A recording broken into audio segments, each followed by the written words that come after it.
ஒரு நாட்டில் ஒரு ராஜா தனக்கு பக்கபலமா இருக்கிறதுக்காக, கூட துணையா இருக்கிறதுக்காக ஒரு தளபதியை தேடுறாரு. சரியான தகுதிகளோட ஒரு 10 பேர் செலக்ட் ஆகுறாங்க. ஆனால் அதில் ஒருத்தர் மட்டும் தான் செலக்ட் பண்ணணும். அதனால் அந்த ராஜா என்ன பண்ணுறாருன்னா ஒரு டெஸ்ட் வைக்கிறாரு. அந்த 10 பேர் கையிலையும் விதை நெல்லை கொடுத்து இதை நல்லா வளர்த்து கொண்டு வாங்க, ஒரு 3 மாதம் கழிச்சு வாங்கன்னு சொல்லி அனுப்பி வச்சிடுறாரு. 3 மாதம் கழிச்சு வரும்போது அதில் ஒருத்தர் ஆள் உயரத்துக்கு வளர்த்துருந்தாரு, ஒருத்தர் தோல் உயரத்துக்கு வளர்த்துருந்தாரு. அதில் ஒரு 9 பேரும் நல்லா வளர்த்து கொண்டு வந்திருந்தாங்க.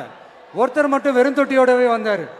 என்னன்னு கேட்டதுக்கு, நானும் தண்ணி ஊற்றி ஊற்றி பார்க்குறேன், உரம் வச்சு வச்சு பார்க்குறேன், வளரவே மாட்டேங்குது ராஜா, என்ன பண்ணுறதுன்னு தெரியலன்னு சொன்னதுக்கு ராஜா அவரை கட்டி அணைச்சிக்கிட்டு, இனிமே நீதான் என்னுடைய தளபதி, எல்லா அதிகாரமும் உனக்கு தான் சொன்னார். ஏன்னா அந்த 10 பேர் கையிலையும் ராஜா கொடுத்தது அவித்த விதை நெல், அது முளைக்கவே முளைக்காது.